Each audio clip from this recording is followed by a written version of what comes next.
Hi കൂട്ടുകാരെ, ഞാനിന്ന് വീഡിയോയിൽ പറയുന്ന കാര്യം, എൻ്റെ ഈ വീട്ടിൽ ഞാൻ ഒറ്റയ്ക്കാണ് താമസിക്കുന്നത്. എനിക്കൊരു വീട് ഉണ്ടാക്കി തന്നത് ഞാൻ പണിക്ക് പോകുന്ന വീട്ടിലെ മുതലാളിയാണ് എനിക്കിന്ന് ഈ വീടുണ്ടാക്കി തന്നത്. ആ കുടുംബം നല്ല പ്രാർത്ഥനയും ഭക്തിയൊക്കെ ഉള്ള ഒരു കുടുംബമാണ്.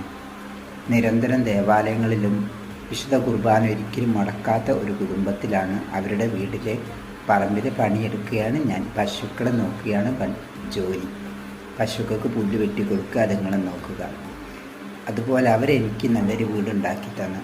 ആ വീടാണ് ഞാൻ ഈ കാണിച്ച്. ഇത് അവരുണ്ടാക്കി തന്ന നല്ല അടിച്ചൊളി ടൈലൊക്കെ ഇട്ട നല്ല സൂപ്പർ വീട്. കാണാൻ നല്ല മനോഹരം നിറഞ്ഞ വീടാണ്. ആദ്യം എനിക്കുണ്ടായിരുന്ന വീട് എന്ന് പറയുന്നത് ഒരു ഷീറ്റൊക്കെ ഇട്ടിട്ട് കല്ലുകൊണ്ട് നിർമ്മിച്ച വീടായിരുന്നു. ഇപ്പം എൻ്റെ മുതലാളി എനിക്കുണ്ടാക്കി തന്ന വീടാണിത്.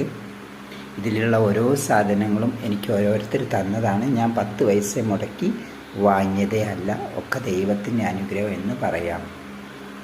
എൻ്റെ ജീവിതത്തിൽ എൻ്റെ അമ്മ ഒരു മഠത്തിലാണ്. അമ്മയും ഞാനും പെങ്ങളും ഇതേ വീട്ടിൽ താമസിച്ചതാണ്. അമ്മയ്ക്ക് മാനസികമായിട്ട് രോഗം ഉണ്ടായിട്ടും മഠത്തിലാണ്. എൻ്റെ അമ്മ വിവാഹം കഴിച്ചു പോയത് പുല്ലുരുമ്പാറ എന്ന് പറഞ്ഞ സ്ഥലത്താണ്.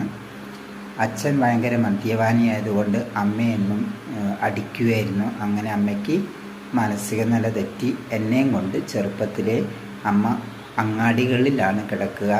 സ്റ്റാൻഡുകളിൽ, ബസ് സ്റ്റാൻഡിലൊക്കെ സാരി വിരിച്ചും അങ്ങനെയൊക്കെ കഴിയുമായിരുന്നു. അമ്മ ഒത്തിരി കഷ്ടപ്പെടുമായിരുന്നു എനിക്കൊക്കെ വേണ്ടി. അങ്ങനെ മാനസികമായി രോഗിയാണെങ്കിലും ഒത്തിരിയേറെ കഷ്ടപ്പെട്ടാണ് എന്നെയൊക്കെ നോക്കിയിരുന്നത്. വീടും കുടിയൊന്നുമില്ല. മഴ പെയ്താൽ ഏതെങ്കിലും കടയുടെ മുറ്റത്ത് കിടക്കും. അങ്ങനെ വിശക്കുമ്പോൾ ഓരോ ക്രിസ്ത്യൻസ് കുടുംബങ്ങളും മുസ്ലിങ്ങളെ വീടുകളൊക്കെ കയറി ചെല്ലുമ്പോൾ അവരൊക്കെ ഭക്ഷണം കൊടുക്കും. അങ്ങനെ പ്രാർത്ഥനയും ഭക്തിയും കഴിയുന്ന ഒരു ക്രിസ്ത്യാനികളുടെ വീട്ടിലെത്തി. അവരുടെ ചേച്ചി എന്നെ വലിയ ഇഷ്ടപ്പെട്ടു. അവർ സ്കൂളിൽ പഠിപ്പിച്ചു. എനിക്ക് വിദ്യാഭ്യാസമൊന്നുമില്ല. 6ാം ക്ലാസ് വരെ തട്ടിമുട്ടിയും പോയി.